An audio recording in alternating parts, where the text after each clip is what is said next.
Violet says, and you need some religious qualification. I think you should consult the vicar. And, well, about that, that's, religious qualifications can be a spiritual connection, actual knowledge, and ability to connect to sources. But that doesn't necessarily have to mean anything like some priest sanctions and says, oh, you're considered worthy, and, yeah. Gerald says, and don't forget that you'll need various inoculations. That depends on where you're going. Well, natural immunity of some sort might be a better idea, like willingness to eat the local plants and stuff. Keep to certain principles, but Charles says, such a thing has never happened in our family. Violet says, I cannot understand it. Harry says, I never said I was going to be a missionary. I would explain, but you would. None of you believe it. If you believed it, still you would not understand. You can't know why I am going. You have not seen what I have seen. Oh, why should you make it so ridiculous just now? I only want, please, as little fuss as possible. You must get used to it. Meanwhile, I apologize for my bad manners. If you could understand, you would be quite happy about it. So I shall say goodbye until we meet again, and Gerald says, well, if you are determined, Harry, we must accept it. But it's a bad night, and you will have to be careful. You're taking Downing with you. Harry says, oh yes, I'm taking Downing. You need not fear that I am in any danger of such accidents as happened to Arthur and John.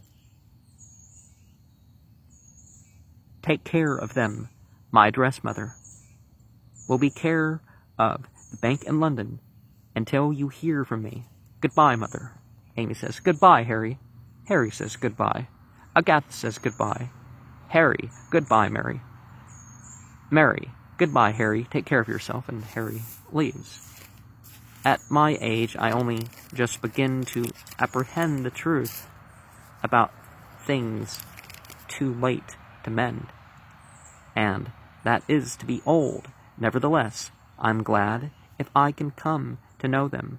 I always wanted too much for my children, more than life can give, and now I am punished for it. Gerald, you are the stupidest person in this room. Violet, you are the most malicious in a harmless way. I prefer your company to that of any of the others, just to help me to the next room. Where can I lie down? And then you leave me, Gerald says. Oh, certainly, Amy. Violet says, I do not understand a single thing that's happened. And Amy, Violet, and Gerald exit. And Charles says, it's very odd, but I'm beginning to feel that there is something I could understand if I were told it. But I'm not sure that I want to know. I suppose I'm getting old. Old age came softly up to now. I felt safe enough. Now I don't feel safe. As if the earth should open right to the center, as I was about to cross Pall Mall. I thought that life could bring no further surprises, but I remember now that I am always surprised by the bulldog in the Burlington Arcade. What if every moment were like that? If one were awake, you both seem to know more about this than I do. And Downing enters in a hurry in chauffeur's costume. Downing says, oh, excuse me, Miss Charles. His lordship sent me back because he remembered. He thinks he left his cigarette case on the table. Oh, there it is. Thank you. Good night, Miss. Good night, Miss Mary. Good night, sir. Mary says, Downing, will you promise never to leave his lordship while you are away? Downing says, oh, certainly, miss. I'll never leave him so long as he requires me. Mary says, but he will need you. You must never leave him. Downing says, you may think it laughable what I'm going to say, but it's not really strange, miss. when you come to look at it. After all these years that I've been with him, I think I understand his lordship better than anybody. And I have a kind of feeling that his lordship won't need me very long now.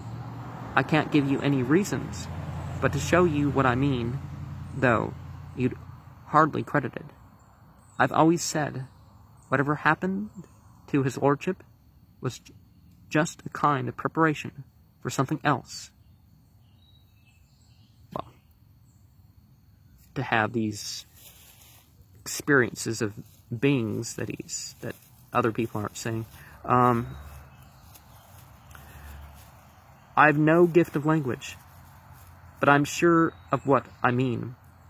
We, most of us, seem to live according to circumstance, but with people like him, there's something inside them that accounts for what happens to them. You get a feeling of it, so I seem to know beforehand when something's going to happen, and it seems quite natural, being his lordship, and that's why I say now I have a feeling that he won't want me long, and he won't want anybody. Agatha says, and Downing, if his behavior seems unaccountable, at times you mustn't worry about that.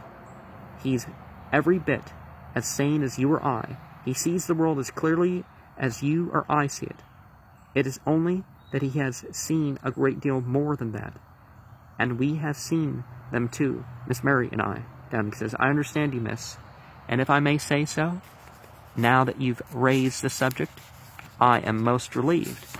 If you understand my meaning, I thought that was the reason we was off tonight. In fact, I half expected it. So I had the car already. You mean them ghosts, miss? I wondered when his lordship would get round to seeing them. And so you've seen them too. They must have given you a turn. They did me at first. You soon get used to them. Of course, I knew they was to do with his lordship, and not with me, so I could see them cheerful-like. In a manner of speaking, there is no harm in them. I'll take my oath. Will that be all, miss? Now, if a person doesn't have to obey the jinn or put oneself under their control to interact with them, and one doesn't have to fight with them either, a lot of the times. Agatha says, that will be all, thank you, Downing. We mustn't keep you. His lordship will be wondering why you've been so long. And Downing exits, and Ivy enters and says, where is Downing going? Where is Harry? Look, here's a telegram come from Arthur. And Gerald and Violet enter. I wonder why he sent it after telephoning. Shall I read it to you? I was wondering whether to show it to Amy or not. And Ivy reads it anyways. Regret delayed. Business in town. Many happy returns. See you tomorrow. Many happy returns. Hurrah, love, Arthur. I mean, after what we know of what did happen, do you think Amy ought to see it? Violet says, no, certainly not. You do not know what has been going on, Ivy.